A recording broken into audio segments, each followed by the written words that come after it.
একটা পেশেন্ট যখন হসপিটালে যায় বা ভোটার স্বাস্থ্য ক্লিনিকে যায় বা গ্রাম্য হসপিটালে যায়, যেখানে যায় সেবাগুলো নিশ্চিত করা। আমরা প্রতিটি নাগরিকের সেবা নিশ্চিত করতে চাই। সরকার একটা কাজ সেই জায়গাগুলো যে ল্যাব গুলো রয়েছে, ল্যাবগুলো ধরিয়ে দেওয়া, বিভিন্ন অফিসার মানে যে সেক্টর, যেমন আমরা স্বাস্থ্যকরের জন্য সুবিধার জন্য বেড়ে আসছি, তাকে সেই বিষয়গুলো অবহিত করলাম।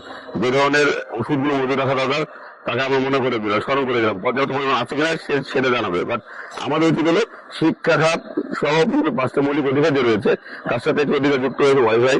সেই জায়গা থেকে চিকিৎসার ক্ষেত্রে সবচেয়ে বেশি জরুরি খাদ্য বস্ত্র বাসস্থানের পাশাপাশি চিকিৎসকের অনেক ধরনের নিয়ম খোলা চোখে দেখা যায়, এটা ডিপলি দেখা যায়, লাগে না আমাদের। খোলা চোখে দেখা যায়, হসপিটালে যাবেন, বিভিন্ন ক্লিনিক গুলো যাবেন।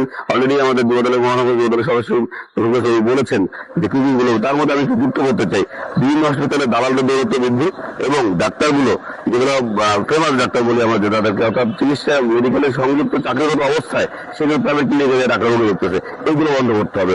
আমার সরকারি হসপিটালগুলোর তার ডিউটি পর্যন্ত শুরু থেকে শেষ সে তার ডিউটি পালন করবে, তার ওভার টাইম সে কি করবে, সে সরকারি নীতিমালার মধ্যে থাকে তাহলে সে করবে। কিন্তু এই যে আমরা যখন একটা রোগী নিয়ে যাচ্ছি, হসপিটালের ডাক্তার না থাকাতে আমরা বাইরে ক্লিনিকে যাচ্ছি, এই জায়গাগুলো বন্ধ করতে হবে। এবং সেবাগুলো ধর আমাদের 250 হোক বা 300 হোক বা 500 সিটের হসপিটাল হোক, তার চাহিদা বাইরে যদি অতিরিক্ত মানুষ হয় তখন অবশ্যই বাইরে যেতে হয়, কিন্তু সেই জায়গাগুলো যেন সেবা নিশ্চিত হয়।